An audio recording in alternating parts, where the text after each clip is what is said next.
espíritus y razonamientos engañosos, hoy podemos abrir la palabra de Dios y confiar en que estamos ante la verdad. Así que me gustaría que abramos nuestras Biblias en Hebreos capítulo 6. Hebreos capítulo 6. Y en esta mañana vamos a estar centrando nuestra atención en los versículos del 9 al 12. Hebreos capítulo 6 y versículos del 9 al 12. Dice así la palabra de Dios: pero en cuanto a vosotros, amados, aunque hablemos de esta manera, estamos persuadidos de las cosas que son mejores y que pertenecen a la salvación. Porque Dios no es injusto como para olvidarse de vuestra obra y del amor que habéis mostrado hacia su nombre, habiendo servido y sirviendo aún a los santos. Pero deseamos que cada uno de vosotros muestre la misma solicitud hasta el fin, para alcanzar la plena seguridad de la esperanza, a fin de que no seáis perezosos, sino imitadores de los que mediante la fe y la paciencia heredan las promesas. El pastor y autor británico Ian Murray escribió una vez: ¿cuál es el medio que Dios comúnmente utiliza para mostrar la verdad del mensaje del Evangelio? ¿Cuál es el medio que Dios comúnmente utiliza para mostrar la verdad del mensaje del Evangelio? Y este autor dice: sin duda, la evidencia de vidas transformadas. Hay un argumento que el mundo no puede responder, y es cuando el egoísta viene a interesarse en los demás, cuando el orgulloso se torna humilde, cuando el inmoral se purifica.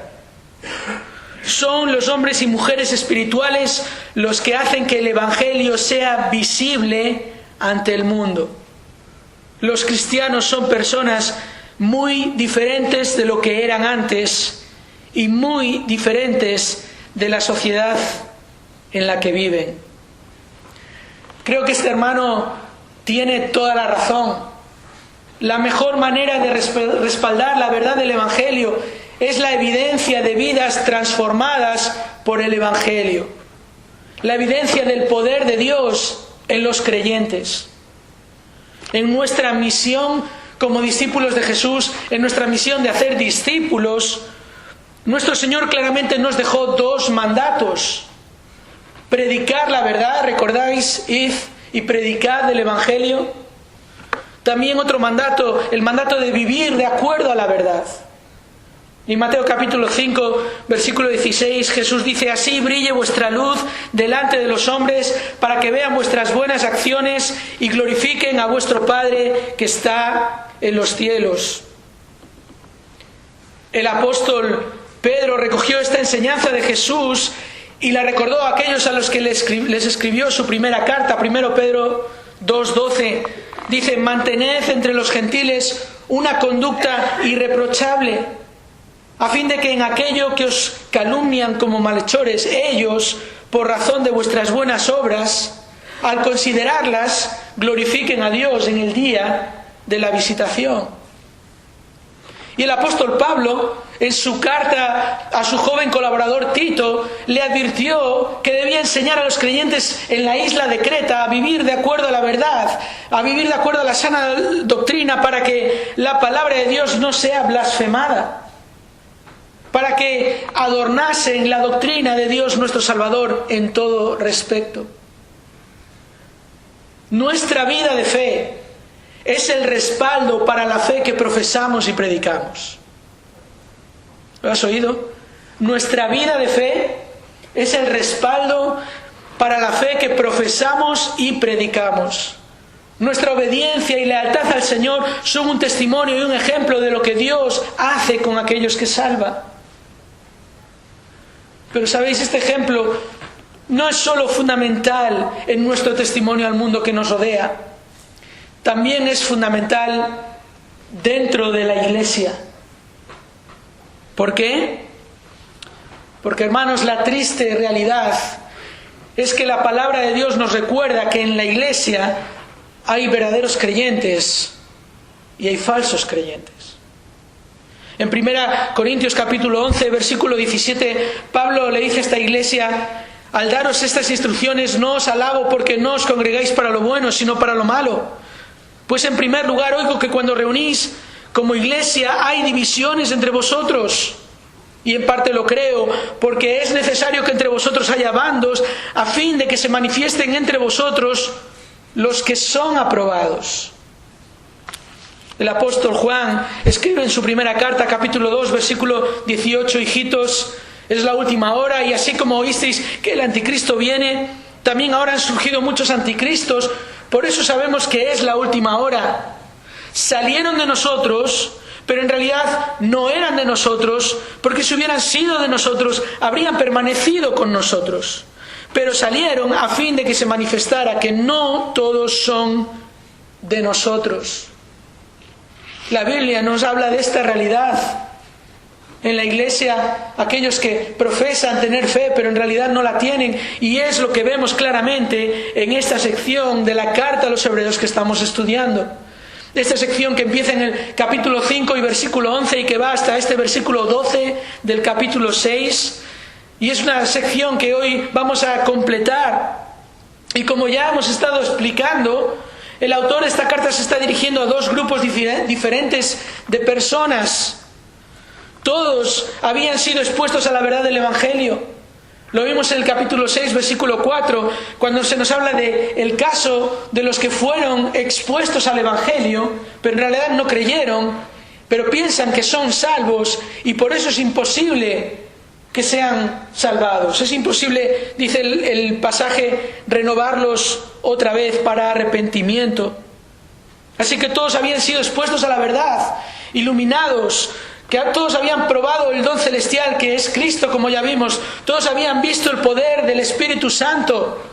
Todos habían gustado la buena palabra de Dios, habían escuchado el mensaje, habían sido incluso testigos de los poderes del reino mesiánico que aún ha de venir. Pero solo algunos de ellos habían creído en Cristo. Solo algunos de ellos se habían arrepentido sinceramente de sus pecados, confiando en Cristo como el único y suficiente Salvador. Solo algunos de ellos habían recibido la garantía del Espíritu Santo en sus vidas y solo algunos de ellos estaban evidenciando ese poder de Dios en sus vidas. En cambio, otros se habían quedado atrás. No habían confiado en Cristo como Señor y Salvador. Se habían quedado con las enseñanzas elementales acerca del Mesías y no habían avanzado hacia la madurez. Y el autor se vio la necesidad de hacer un paréntesis en su enseñanza acerca del sacerdocio de Cristo, porque había algunos que se habían hecho tardos para oír. Versículo 11 del capítulo 5, acerca de esto. ¿Y esto qué es? Versículo 10, que Cristo había sido constituido por Dios como sumo sacerdote según el orden de Melquisedec. Acerca de esto tenemos mucho que decir, y es difícil de explicar, puesto que os habéis hecho tardos para oír. Durante las últimas semanas hemos explicado cómo esta advertencia del autor no es un llamado a crecer, y no se trata de creyentes inmaduros, sino es un llamado a creer. Ya debierais ser maestros, dice el versículo 12, pero tenéis necesidad de que alguien os enseñe los principios elementales de los oráculos de Dios. Habéis llegado a tener necesidad de leche y no de alimento sólido, porque todo el que toma solo leche no está acostumbrado a la palabra de justicia porque es niño. Pero el alimento sólido es para los adultos, los cuales por la práctica tienen los sentidos ejercitados para discernir el bien y el mal. No es un llamado a crecer, no es que hay creyentes inmaduros entre ellos que son niños espirituales, sino que hay algunos entre ellos que no han creído el Evangelio y que se han quedado en la niñez, que suponía solo confiar en parte de la revelación de Dios. Es una exhortación para aquellos que ante las dificultades y la persecución habían decidido volverse atrás, volverse a su religión pasada. Los hebreos que seguían su religión judía. Y el autor detectó un problema entre los receptores de su carta. Es lo que vimos en los versículos del 11 al 14. Es el problema de la indolencia espiritual. Este término tardos para oír es lo que significa esa negligencia, esa pereza en no seguir toda la enseñanza y la instrucción que Dios les había revelado. El problema de los que han entendido el Evangelio intelectualmente, pero no lo han creído, ni lo han recibido. Y sus vidas carecen de las evidencias propias del poder transformador del Evangelio. Sus vidas carecen de las evidencias propias de la fe que salva. Seguían igual. Incluso habían dado marcha atrás cuando comenzaron a experimentar las dificultades de mantenerse fieles a Cristo.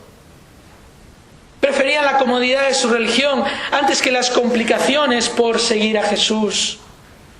Y este es un problema real y actual. Jesús advirtió en Mateo 7 que no todos los que aparentan ser creyentes en realidad lo son. No todos los que dicen conocer a Jesús son conocidos por Jesús. Este es un problema serio que requiere una proclamación continua y completa del Evangelio. Y eso es lo que el autor hace. Mostrar el error de quienes se autoengañaban y proclamar la solución, que lo vemos en el capítulo 6, versículo 1. Por tanto, dejando las enseñanzas elementales acerca de Cristo, avancemos hacia la madurez, no echando otra vez el fundamento del arrepentimiento de obras muertas y de la fe hacia Dios, de la enseñanza sobre lavamientos, de la imposición de manos, de la resurrección de los muertos y del juicio eterno. La solución del problema era confiar completamente en la revelación progresiva de Dios. El autor no le está diciendo aquí que dejen las enseñanzas fundamentales acerca de Cristo. El autor les dice que tienen que avanzar en su conocimiento de Cristo, que no pueden solo quedarse en el conocimiento acerca del Mesías que tenían, sino que debían creer completamente en Cristo. Y les da hasta 6 ejemplos de doctrinas, de enseñanzas elementales en las que se habían quedado, que eran incompletas sin Cristo. Aquellos que se habían quedado atrás estaban confiando en parte de la revelación divina, y un entendimiento parcial acerca de Cristo no es suficiente para alcanzar madurez, para alcanzar salvación. Un entendimiento incompleto y superficial no es suficiente para una salvación completa. Así que el autor les llama a avanzar hacia la madurez. Aquellos principios elementales se habían convertido en un impedimento para su salvación. Muchos se habían conformado con la inmadurez que habían alcanzado con un conocimiento superficial del Mesías. Por tanto, la solución era abandonar sus principios incompletos para confiar en las enseñanzas completas de Cristo. Alcanzar el conocimiento profundo de Cristo, que es precisamente el objetivo del autor con esta carta. Por tanto, el autor les presenta el problema, el autor les señala la solución, y después, versículos del 4 al 6, el autor les añade una advertencia. Una seria advertencia que es el punto central de esta sección. Dice ahí: porque en el caso de los que fueron una vez iluminados, que probaron del don celestial y fueron hechos partícipes del Espíritu Santo, que gustaron la buena palabra de Dios y los poderes del siglo venidero, pero después cayeron, es imposible renovarlos otra vez para arrepentimiento, puesto que de nuevo crucifican para sí mismos al Hijo de Dios y les ponen a la ignominia pública. Es una advertencia realmente severa. Es una llamada de atención a aquellos que creían que eran creyentes, pero por su manera de vivir, una manera de vivir que no era de acuerdo al Salvador que decían tener, realmente se estaban poniendo junto con aquellos que habían dicho que Jesús merecía morir en la cruz, que Jesús merecía la vergüenza que sufrió. El autor habla aquí de una manera muy severa. Crucifican para sí mismos al Hijo de Dios y le exponen a la ignominia pública. Estos que se quedaron en principios elementales y no avanzaron a la madurez, estos que creyeron acerca del Mesías, pero siguieron con sus ritos y costumbres de su religión, tratando de alcanzar la salvación por medio de eso, y que se creen que están salvos a través de sus obras, es imposible que se arrepientan. Se han autoconvencido y lo que están haciendo es menospreciando a Cristo, al punto de decir que merecía la cruz. La severidad de esta advertencia está en la imposibilidad de renovarlos otra vez para arrepentimiento. Y dice imposible, no dice poco probable. Lo que el autor está explicando es la falta de esperanza que hay para los que se autoconvencen de su salvación. Se autoconvencen basándose en su autojusticia, su autosuficiencia. Es que yo he hecho esto, es que yo sigo esto, es que yo he hecho aquello otro. Pero en realidad viven de espaldas a la voluntad de Dios y se vuelven, en palabras de Santiago, oidores olvidadizos. Y esto, hermanos, es una gran tragedia. La tragedia de los que han probado a Cristo, los que han visto el poder del Espíritu Santo obrar, los que han escuchado la palabra de Dios en muchas ocasiones, pero no viven de acuerdo a la fe que profesan. Y el autor incluso añade una ilustración para mostrar la seriedad del problema de la indolencia. En los versículos 7 y 8, una imagen sencilla y cotidiana que revela la realidad de los que oyeron la palabra pero no escucharon la palabra. La tierra que bebe la lluvia que con frecuencia cae sobre ella y produce vegetación útil a aquellos por los cuales es cultivada, recibe bendición de Dios. Pero si produce espinos y abrojos, no vale nada. Está próxima a ser maldecida y termina por ser quemada. De la misma manera que Santiago instruye acerca de una fe que cuando es auténtica produce obras específicas, el fruto del Espíritu Santo, vegetación útil por los cuales es cultivada, esa es la que recibe bendición de Dios. Pero cayendo la misma lluvia, hay otra tierra que produce espinos y abrojos y no vale nada y termina por ser quemada. Es la realidad de los que oyeron pero no escucharon, de los que presenciaron el poder del Espíritu pero no poseen el Espíritu, de los que fueron iluminados pero aún así se volvieron indolentes, tardos para oír. Ahora, con todo esto, el autor va a confrontar a los indolentes con una cosa más, buscando despertarles a su necedad para que dejen de una vez por todas la indolencia y la inmadurez y avancen hacia un conocimiento verdadero de Cristo.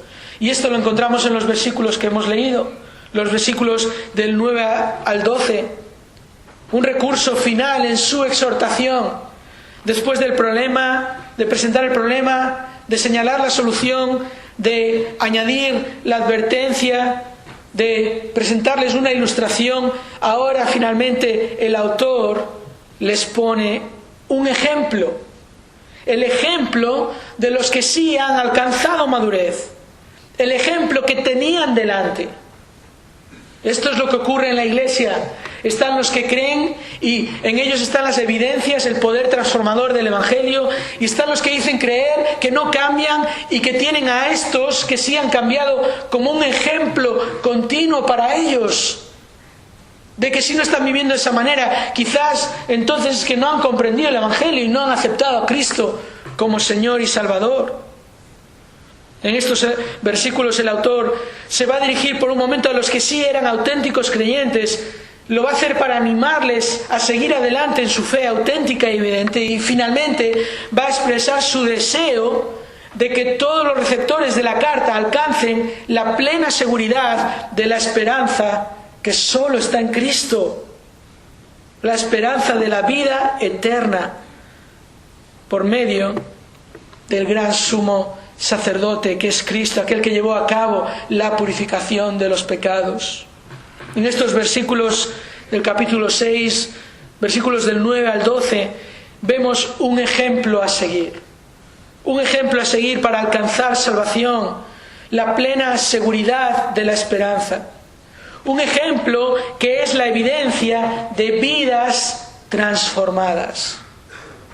El autor va a exponer primero las evidencias de los que son ejemplo para después exhortar a los inmaduros a seguir el ejemplo de los que mediante la fe y la paciencia heredan las promesas.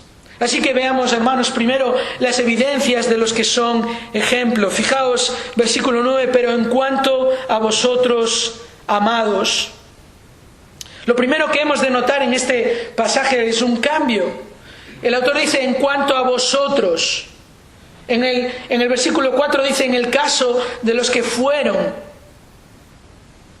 En el versículo 11 del capítulo 5 dice, tenemos mucho que decir, pero os habéis hecho tardos para oír. Hay algunos que se habían hecho tardos para oír, hay algunos que están en esa situación tan trágica de autoconvencimiento, de que es imposible renovarlos para arrepentimiento, pero hay otros. En cuanto a vosotros, amados, el autor deja ahora de dirigirse a los indolentes para dirigirse a los creyentes. Y el cambio es evidente, sobre todo por la expresión amados. En cuanto a vosotros, amados. Esta palabra, amados, se utiliza unas 60 veces en el Nuevo Testamento y en todas siempre se está dirigiendo a creyentes.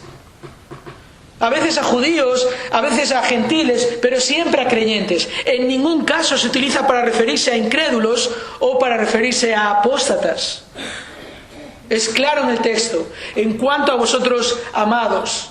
A veces el autor de los Hebreos utiliza la expresión hermanos y la puede utilizar de manera indiferente porque puede referirse tanto a aquellos que son hermanos según su raza, según su nación, o está refiriéndose a aquellos que son verdaderos creyentes. Pero cuando dice amados, no hay duda. Él se está dirigiendo ahora a los creyentes. En cuanto a vosotros, amados, aunque hablemos de esta manera, estamos persuadidos de las cosas que son mejores y que pertenecen a la salvación. Ahora, se está dirigiendo a ellos y dice, aunque hablemos de esta manera. Bueno, es evidente que el autor está hablando de una manera muy severa. Ya hemos explicado que la advertencia es seria, es imposible renovarlos para arrepentimiento. Han crucificado para sí mismos al Hijo de Dios y lo exponen a la ignominia pública. Esto sin duda que estaría causando cierto temor en aquellos que estaban escuchando y que sí creían. Y es que una predicación firme y realista en cuanto al pecado y al peligro de rechazar a Cristo siempre puede causar cierta inseguridad. Siempre puede generar ciertas dudas a quienes están escuchando. Es comprensible que durante el estudio de esta sección algunos entre nosotros os hayáis sentido así. De hecho, yo creo que todos deberíamos habernos sentido afectados ante la tragedia del autoengaño. Los creyentes, para decir es verdad, no podemos relajarnos, tenemos que predicar el Evangelio. Y si vemos algunos entre nosotros en los que no se manifiestan estas evidencias, debemos amarles y presentarles el Evangelio, como el autor hace, advertirles acerca del peligro. Y si hay alguno entre nosotros que está muy cómodo en la religión, pero realmente no está siguiendo a Cristo, debería estar preocupado por lo que eso supone. Una predicación firme y realista en cuanto al pecado puede causar esto. Y además la intención del autor es precisamente causar temor a quienes están trágicamente tranquilos. Es que es la intención del autor. Lo está haciendo a propósito. No pueden seguir tranquilos aquellos que dicen creer en Cristo pero viven a su manera. La Biblia en ningún momento afirma que la salvación no tiene evidencias claras. Lo cual supone una aplicación práctica para nosotros también. ¿Por qué? Porque hoy en día muchos creyentes han caído en la trampa de algunos que suavizan el Evangelio. Ese es el problema. Suavizan el Evangelio con el propósito de no ofender a los que oyen. Y esta estrategia ha llevado a muchos a predicar un Evangelio incompleto. Un Evangelio que no es realista. Un Evangelio que no advierte de las consecuencias de rechazar a Cristo, de no seguir a Cristo. Hermanos, siendo conscientes de que la palabra de Dios siempre nos llama a hablar la verdad en amor, por supuesto que es así, pero nunca debemos sacrificar la verdad para que las personas no se sientan ofendidas. si no explicamos toda la verdad, entonces no estamos amando a los que necesitan el Evangelio. Aunque la verdad pueda doler y ofender, ¿sabes? La verdad es lo que nos hace libres. Eso es lo que nos hace libres. El Evangelio es poder de Dios. El poder está en el mensaje. Es por eso que pastores como John MacArthur nos recuerdan: no suavices el Evangelio. Si la verdad ofende, deja que ofenda. La gente ha estado toda su vida ofendiendo a Dios. Es imposible evitar la ofensa, ni de un lado ni del otro. El incrédulo está ofendiendo a Dios. Y aunque se puede sentir ofendido con la verdad, lo que necesita es el Evangelio. ¿Por qué? Porque nuestro Señor Jesús nunca lo hizo. Jesús nunca suavizó el Evangelio, nunca sacrificó la verdad por la popularidad. Estaba dispuesto a decir la verdad por muy dura que fuese. Y su motivación era precisamente el amor por las almas. Y es por eso que John Piper dice: Jesús usó palabras duras para realidades duras. Y esto es lo que hace el amor. Lo contrario se llama consentimiento. Así también el autor de esta carta usa palabras duras para realidades duras, y lo hace porque ama a los receptores de la carta, y porque además nos dice el texto, él está persuadido acerca de la salvación de muchos de los receptores. Dice: estamos persuadidos de las cosas que son mejores y que pertenecen a la salvación. Es interesante que el autor diga esto, porque es un contraste: las cosas que son mejores y que pertenecen a la salvación, en contraste con aquellos principios elementales en los que algunos se habían quedado, que no eran lo mejor y que no pertenecían a la salvación. Esta expresión, estamos persuadidos, implica que el autor había visto las evidencias inequívocas del poder de Dios obrando en aquellos amados. Por eso dice: estamos persuadidos. Lo tenían que haber visto, tenía que haber evidencias de estas cosas, evidencias de los que poseían la fe que habían profesado. Y por tanto ellos debían estar tranquilos y animados. Estamos persuadidos de las cosas que son mejores y que pertenecen a la salvación. Aquí es donde encontramos el punto principal del pasaje. El autor se está refiriendo a las evidencias de una fe auténtica. Cuando antes había estado hablando de las cosas que se referían a la iluminación, a la exposición, aquellos que habían sido expuestos a la verdad, ahora está hablando de aquellos que estaban mostrando las evidencias de las cosas que pertenecen a la salvación.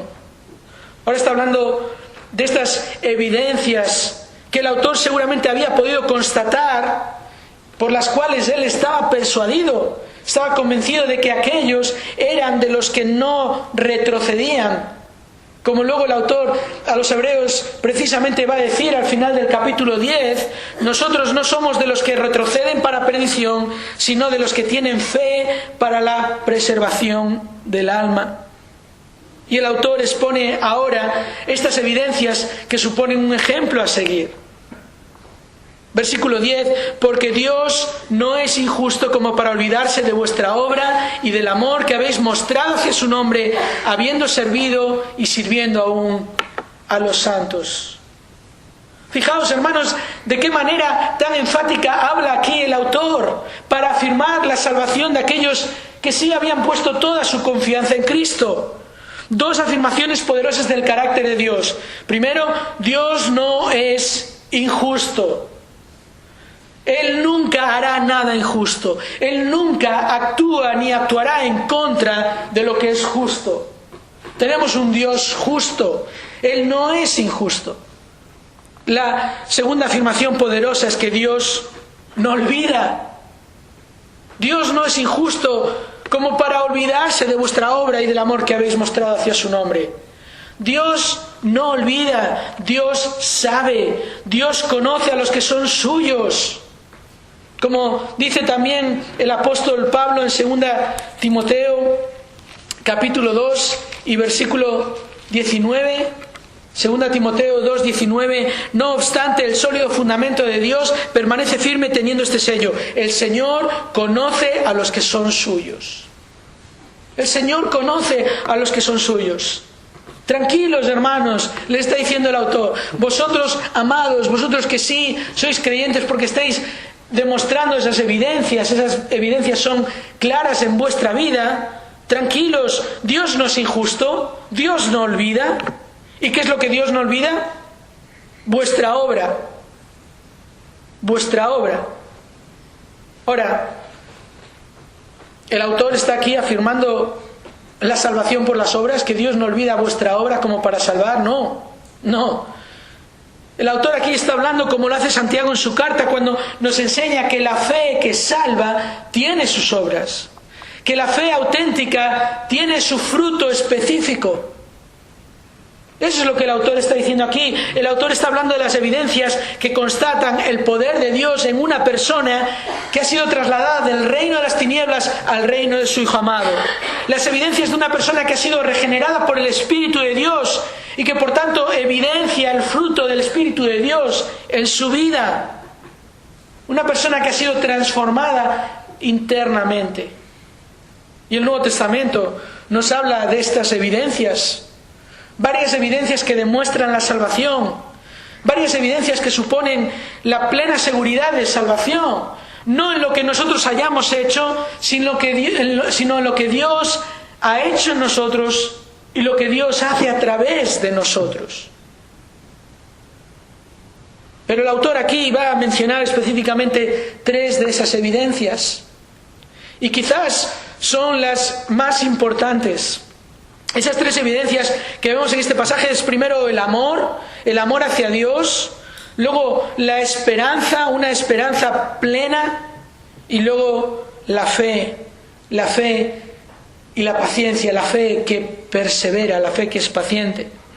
Y no es interesante que el apóstol Pablo, cuando empieza su carta a los tesalonicenses, su primera carta, da gracias y gloria a Dios porque precisamente ve estas evidencias en aquellos creyentes que Dios había escogido para salvación. Siempre damos gracias a Dios, 1 Tesalonicenses 1:3, por todos vosotros, haciendo mención de vosotros en nuestras oraciones, teniendo presente sin cesar delante de nuestro Dios y Padre vuestra obra de fe, vuestro trabajo de amor y la firmeza de vuestra esperanza en nuestro Señor Jesucristo. Estas 3 van de la mano. Estas 3 son evidencias claras. La primera de ellas que encontramos en nuestro pasaje es el amor. El amor hacia su nombre. La primera evidencia de una fe auténtica es el fruto del amor a Dios. El autor dice: el amor que habéis mostrado hacia su nombre. Es el amor por la gloria de Dios. Es el deseo sincero y continuo de que el nombre de Dios sea exaltado. Si nuestras obras no son hechas con la motivación de glorificar a Dios y con la devoción por su voluntad expresada en su palabra, entonces nuestras obras no son de amor, no evidencian este amor auténtico. El amor verdadero que Dios espera y que Dios acepta es el amor por su nombre, la devoción por sus mandamientos, el esfuerzo por hacer su voluntad, el compromiso con la santidad. Sed santos porque yo soy santo. Es el amor que se muestra por medio del servicio a los demás creyentes. El pasaje nos lo dice: el amor que habéis demostrado hacia su nombre, habiendo servido y sirviendo aún a los santos. Sirviendo a los santos, pero sirviendo primeramente por amor a Dios antes que por amor a los santos. Esto es importante porque podemos caer en el error de servir de acuerdo a la voluntad de los hombres, servir de acuerdo a lo que los hombres creen que necesitan, y no de acuerdo a la voluntad de Dios, aquello que Dios dice en su palabra que debemos hacer y la manera en que debemos servir. Por eso Pablo en 2 Corintios capítulo 5 versículo 14 afirma: el amor de Cristo nos apremia, nos constriñe, habiendo llegado a esta conclusión que uno murió por todos, por consiguiente todos murieron y por todos murió. Escucha, para que los que viven ya no vivan para sí. sino para los demás. No, sino para aquel que murió y resucitó por ellos. Es el amor hacia el nombre de Dios. Es el amor que nos lleva a vivir para Cristo. Ese es el amor auténtico de la fe auténtica.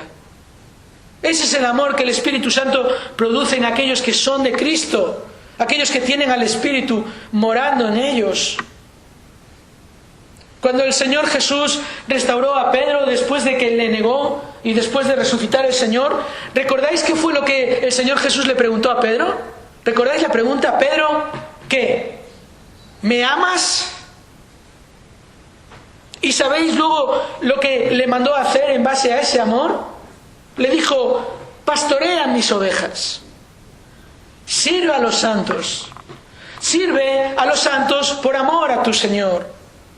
Porque, hermanos, nunca serviremos apropiadamente a los santos si no amamos apropiadamente a Dios. Así que la primera evidencia de los que son ejemplo es un amor por el nombre de Dios. Como dice el salmista, Salmo 115, versículo 1, no a nosotros, Señor, no a nosotros, sino a tu nombre, gloria. Este amor por el nombre de Dios, por todo lo que Dios es, esto es lo que el nombre de Dios significa, esto es lo que implica amar a Dios por quién es Él. Y este amor es prueba de una fe real y sincera, es prueba de la fe real y sincera de aquellos a los que el autor se dirige ahora en cuanto a vosotros, amados. Dios no es injusto como para olvidarse de vuestro amor hacia su nombre. Dios no se olvida de aquellos que por amor a Él sirven a los creyentes con un servicio constante y comprometido. Dios no se olvida de aquellos que aman a los hermanos porque aman a Dios. Esto el apóstol Juan lo explica en su primera carta de una manera muy clara. Si recordáis, el apóstol Juan dice en su primera carta, capítulo 4, versículo 7, amados, amémonos unos a otros, porque el amor es de Dios. Y fijaos, todo el que ama es nacido de Dios y conoce a Dios. El que no ama no conoce a Dios, porque Dios es amor. En esto se manifestó el amor de Dios en nosotros, en que Dios ha enviado a su Hijo unigénito al mundo para que vivamos por medio de Él. En esto consiste el amor, no en que nosotros hayamos amado a Dios, sino que en Él nos amó a nosotros y envió a su Hijo como propiciación por nuestros pecados.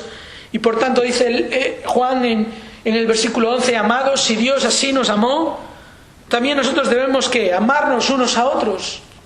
Luego más adelante en el versículo 20, Juan dice, si alguno dice yo amo a Dios y aborrece a su hermano, es un mentiroso. Porque el que no ama a su hermano, a quien ha visto, no puede amar a Dios, a quien no ha visto. Esta es la realidad de los que aman a Dios. Verdaderamente aman a sus hermanos. Y si dicen que aman a Dios, pero no aman a sus hermanos, esa evidencia del amor hacia su nombre no está ahí. Pero si amamos a los hermanos, porque amamos a Dios, y les amamos como Dios nos amó a nosotros, entonces ahí está la evidencia. Y Dios no se olvida de aquellos que aman de esta manera. Dios no se olvida de aquellos que sirven en la iglesia. Dios no se olvida de aquellos que ejercen sus dones espirituales. Dios no se olvida de aquellos que oran por los demás creyentes. Dios no se olvida de aquellos que animan a los que están desalentados, que amonestan a los que no luchan contra el pecado, que ayudan a los que están en necesidad. Así que la pregunta es, ¿estamos nosotros demostrando ese amor a Dios por medio del servicio a los santos? No, hermanos, ¿cuáles son las evidencias? No son las de una iglesia deseosa de reunirse continuamente para adorar y para orar. No son las de una iglesia deseosa de servir y edificar. No son las de una iglesia deseosa de buscar la santidad.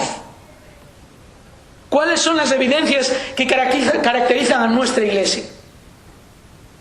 ¿Es así? En nuestro caso, ¿estamos siendo ejemplo para los que aún no han creído? Yo creo que en algunas cosas no, hermanos. Yo creo que cada miércoles a las 8 de la tarde se demuestra que no, hermanos. Que todos los domingos a las 6 de la tarde se demuestra que no, hermanos. Aún hay mucho por hacer. Ama su nombre. Esa es la primera evidencia de una fe auténtica.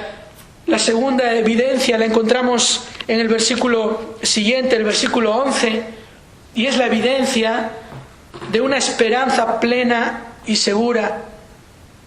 Aquí el autor ahora se dirige a todos los demás. Deseamos que cada uno de vosotros muestre la misma solicitud hasta el fin para alcanzar la plena seguridad de la esperanza.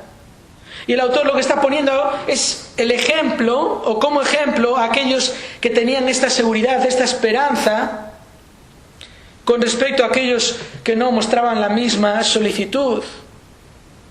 El autor dice cada uno de vosotros. Ahora él está expresando su deseo de que todos aquellos que reciben esta carta, que leen esta carta, todos tengan la misma esperanza. La misma esperanza segura que aquellos que son creyentes ya estaban evidenciando. ¿Y cómo lo estaban evidenciando? Bueno, recordad que esta carta está en un contexto de creyentes que estaban sufriendo persecución. Y ante esa persecución habían los que estaban pensando en volver atrás, volver a su religión. Estaban los que ya lo estaban haciendo. Y estaban aquellos que seguían perseverando en su fe en Cristo, sufriendo y confiando en el Señor. Y esa es la evidencia de esta esperanza. La actitud de los auténticos creyentes ante la persecución era diferente. Continuaban sirviendo, seguían adelante en su obediencia, y todo esto era gracias a que tenían confianza en la obra completa de Cristo. Y el deseo del autor que vemos aquí es que todos tengan la misma solicitud. Esta palabra solicitud apunta a una actitud diligente y tiene una connotación de cierta urgencia. Que tomes una decisión y que te apures en tomar esa decisión que es importante. Bueno, esto tiene sentido en vista de las advertencias que el autor ya había hecho en capítulos anteriores, cuando por medio de citar el Salmo 95 le dice a sus lectores: si oís hoy su voz, no endurezcáis vuestros corazones. Es una advertencia ante la expectativa de un Dios santo, un Dios que por ser santo va a juzgar todo pecado, va a juzgar con justicia y va a castigar a aquellos que endurezcan sus corazones, como ya hizo de hecho en el pasado con aquella generación de judíos en el desierto. Y el autor les había puesto este ejemplo. Aquella primera generación que salió de Egipto, pero que fue incrédula, que mostró falta de fe y de confianza en Dios. El autor aquí les llama a una devoción sincera, una devoción que está basada en una esperanza segura. Y esta es una evidencia más de que muchos de aquellos hebreos eran creyentes y que suponían un ejemplo excelente para los que estaban mostrando la indolencia. Esa es la segunda evidencia, la plena seguridad de la esperanza a la que todos son llamados, a esa devoción, a esa solicitud. Hay una tercera evidencia, como hemos dicho, y la encontramos en el versículo 12. La tercera evidencia que el autor destaca es la fe que persevera. Dice: a fin de que no seáis perezosos, sino imitadores de los que mediante la fe y la paciencia heredan las promesas. La fe y la paciencia son una evidencia más. De hecho, la idea de estas dos palabras juntas es la fe que, por ser paciente, te demuestra ser auténtica. Es evidente que ante las dificultades que estaban sufriendo por su lealtad a Cristo, la actitud de los que habían creído estaba marcada por la paciencia, porque eso es la paciencia. La paciencia es mantenerse firme en tu fe bajo pruebas, bajo presiones. Santiago en su carta nos enseña que la fe auténtica, cuando es probada, produce paciencia, produce dependencia de Dios. De hecho, produce confianza en la sabiduría de Dios. Santiago dice: Tened por sumo gozo, hermanos míos, el que os halléis en diversas pruebas, sabiendo que la prueba de vuestra fe produce paciencia, y que la paciencia ha de tener su resultado perfecto, para que seáis perfectos y completos sin que os falte de nada. La evidencia de un creyente maduro es la mansedumbre, la paciencia, la actitud de los que se mantienen firmes en sus convicciones, no dudan, no temen, aunque las circunstancias sean adversas. Son aquellos como el salmista cuando escribe en el Salmo 46: Dios es nuestro refugio y fortaleza, nuestro pronto auxilio en las tribulaciones.